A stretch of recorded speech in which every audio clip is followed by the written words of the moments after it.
కైకాడ అయితే కొన్ని మార్పులు చేసినాడు మా మామ. ఫస్ట్ అయితే మామ చెప్పినప్పుడు ఎందుకు అనవసరం ఖర్చు అనుకున్నాం, కానీ మామ చేసింది కరెక్టే అనమాట. అంటే ఈ కంచెలు తీసుకొచ్చేసి నాటేసినారు. ఉన్న చెక్కలతో అయితే తడికిలాగా గేట్ లాగా రెడీ చేసినారు అనమాట. 3 sides డోర్ అయితే పెట్టినారు, మనం ఏ పైపు వెళ్ళాలన్నా ఇబ్బంది లేకుండా ఉండడానికి.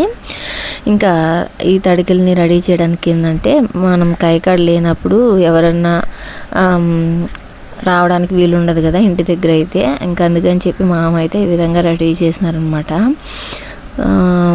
పూర్తిగా రెడీ చేయడం చాలా బాగా అనిపించింది. ఇంతకుముందు మేము కైకాడ ఉన్నప్పుడు అయితే ఇలా లేదనమాట. ఇప్పుడైతే మామ మంచి ఆలోచించి అయితే కొంచెం మార్పులు చేస్తున్నారు.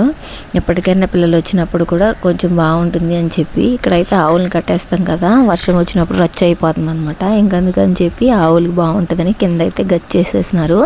ఇట్లా స్ట్రైట్గా కూడా వేయాలనుకుంటున్నారు. అట్నే ఇంటి ముందర కూడా రేకులు వేసేసినారు. చాలా బాగుంది.